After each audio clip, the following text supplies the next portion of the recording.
Hello good morning student. आइए class 7 का chapter number 3 start करेंगे। इससे पहले हमने कितने चैप्टर कंप्लीट कर लिए हैं? इससे पहले हमने 2 चैप्टर कंप्लीट कर लिए। आइए देखते हैं चैप्टर हमारा 3 क्या है और चैप्टर का नाम क्या है। आइए देखते हैं। चैप्टर नंबर हमारा 3 है आदर्श माता जीजाबाई। आदर्श का मतलब होता है बेटा अच्छे कार्य करने वाला, जिससे कि हम क्या ले सके, प्रेरणा ले सके। और यहाँ पे नाम क्या दिया गया है? माता का नाम है जीजाबाई। ठीक है बच्चों, आइए देखते हैं नीचे क्या दे रखा है। प्रस्तुत पाठ में यह बताया गया है कि हमें जीजाबाई के आदर्श व्यक्तित्व से प्रेरणा ग्रहण करनी चाहिए। आपने देखा है ना, जब कोई व्यक्ति अच्छा कार्य करता है तो सामने वाला बंदा क्या कहता है, यह सामने वाले लोग क्या कहते हैं कि वो कितने अच्छे आदर्श वाला है, उसके कार्य कितने अच्छे हैं। तो हमें उससे क्या करनी चाहिए, क्या लेनी चाहिए, प्रेरणा लेनी चाहिए। आपके आसपास में भी अगर कोई अच्छे कार्य करता है तो आपके मम्मी पापा क्या कहते हैं कि उनके बच्चे कितने अच्छे कार्य कर रहे हैं, कुछ सीखो उनसे। इसी प्रकार इसमें भी कहा गया है कि हमें जीजाबाई के आदर्श व्यक्तित्व से क्या लेनी चाहिए, प्रेरणा ग्रहण करनी चाहिए। ठीक है बच्चों, आइए देखते हैं हमारा चैप्टर क्या है।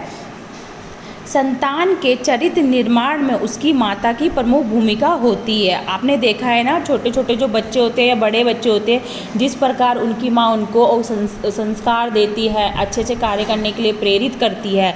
अगर वो बच्चा वैसे ही करेगा तो क्या होगा, उसकी माँ उसकी चरित्र निर्माण में भूमिका निभा रही होती है ना। उसी प्रकार इसमें भी कहा गया है कि हर कार्य में सबसे महत्वपूर्ण भूमिका किसकी होती है? एक माँ की होती है। अपने बालक को वह जिस सांचे में ढालना चाहती है, सांचा मान लो जैसे आपने देखा ना, ईंट होती है, ईंट जिसमें बनती है, जिस लोहे के डब्बे से में बनती है, उसको बोलते हैं सांचा। तो इसमें सांचा बच्चे के लिए यूज़ किया गया। जिस प्रकार माँ जो भी संस्कार देती है, बच्चा उसी संस्कार में पलता बढ़ता है और वही कार्य करना सीखता है जो उसकी माँ सिखाती है, उसी में वह ढल जाता है। जिस प्रकार उसकी माँ ढालती है वैसे ही वो ढल जाता है। जीजाबाई ऐसी ही आदर्श माता थी। जीजाबाई जो थी एक ऐसी ही आदर्श माता थी। उन्होंने अपने पुत्र शिवाजी को ऐसी प्रेरणा दी कि उससे प्रेरित होकर वह मराठा राज्य की नींव डाल सके। जीजाबाई ने अपने शिवाजी पुत्र को एक ऐसी प्रेरणा दी जिससे कि उन्होंने मराठा राज्य की क्या करी, नींव डाल सके वो। जीजाबाई देवगिरी के यादव लखुजी जाधव राव की पुत्री थी। जाधव राव अहमद नगर के निज़ाम शाह के दरबार में प्रभावशाली सरदार थे। उनके अधिकार में 10,000 सवार थे। क्या सवार थे? मतलब कि सैनिक कह सकते हो कि उनका जो दरबार था उसमें 10,000 सैनिक थे और जिनके खर्चे के लिए पर्याप्त जागीर मिली हुई थी। जिनके जो सैनिक थे, 10,000 जो सैनिक थे, उनके लिए उन्होंने क्या कर रखा था, पर्याप्त जागीर मिली हुई थी उनको, उनके ऊपर खर्च करने के लिए उनको पैसा मिला हुआ था। जाधव राव की सेना में मलोजी भोसले नामक एक साधारण सैनिक था। एक बार होली के अवसर पर जाधव राव के यहाँ उनके बहुत से सैनिक एकत्रित थे। आपने देखा है ना, जब होली का त्यौहार होता है तो वहाँ से दूर दूर से लोग, आस पड़ोस के लोग इकट्ठे हो जाते हैं होली खेलने के लिए। तो इसमें भी होली के अवसर पर जाधव राव के यहाँ उनके बहुत से सैनिक इकट्ठे हो गए। ठीक है, मलोजी के साथ उनका 5 वर्ष का पुत्र शाहजी भी था, जो बड़ा सुंदर था। वो कैसा था? बहुत ही सुंदर। देखो यहाँ पे पिक्चर में दिखला रखा है कि कितना सुंदर है ये। ठीक है, जाधव राव ने इस बालक को बड़े प्रेम से अपनी गोद में बिठा लिया। उन्होंने क्या करा? बड़े प्रेम से उसको अपनी गोद में बिठा लिया। उसी समय उनकी 3 वर्ष की पुत्री जीजाबाई भी वहाँ आ गई। किसकी पुत्री आ गई बच्चों? इसमें बताया गया है ना, किसकी पुत्री आ गई थी? 3 साल की उनकी पुत्री आ गई थी, जाधव राव की।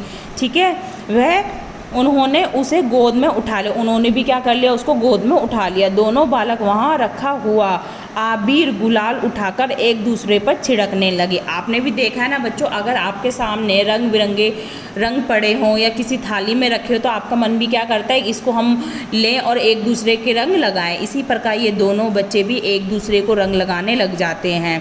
जाधव राव बालकों की इस कीड़ा को देखकर, मतलब कि कीड़ा कार्य को देखकर हर्ष विभोर हो उठे, मतलब कि प्रसन्न हो उठे। उनके मुंह से निकला, यह जोड़ी कितनी सुंदर है। उन दोनों बच्चों को रंग लगाते हुए देखकर जाधव राव बहुत ही प्रसन्न होने लगे और उनके मुख से निकला कि ये जोड़ी कितनी ही सुंदर है। तो बच्चों आज हमारा ये पैराग्राफ यहाँ से लेकर यहाँ तक मैंने आपको पढ़ाया और आपको अच्छे से समझ में आ गया ना। चलो इससे संबंधित प्रश्न मैं आपको देती हूँ जो आपको किस में करने हैं, अपनी बुक में ही करने हैं।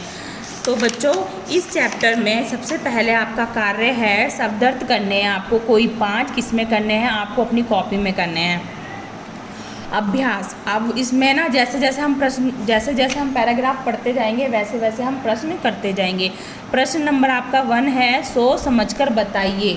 सोच समझकर बताइए। 2 क्वेश्चन है, जीजाबाई कौन थी, जादवराव कौन थे। अभी इस पैराग्राफ में हमने पढ़ा है और जाना भी है क्या कहा गया है। ठीक है बच्चों। और नीचे वाले प्रश्न 2 है सही विकल्प पर सही का चिन्ह लगाइए। इसमें से जो भी प्रश्न आप पढ़ो और जो आपको लगे कि उस पैराग्राफ में से है तो सिर्फ आपको वही प्रश्न करना है और बाकी के प्रश्न नहीं करने। और बाकी के प्रश्न हम जब करेंगे जब आगे की कहानी हम पढ़ेंगे।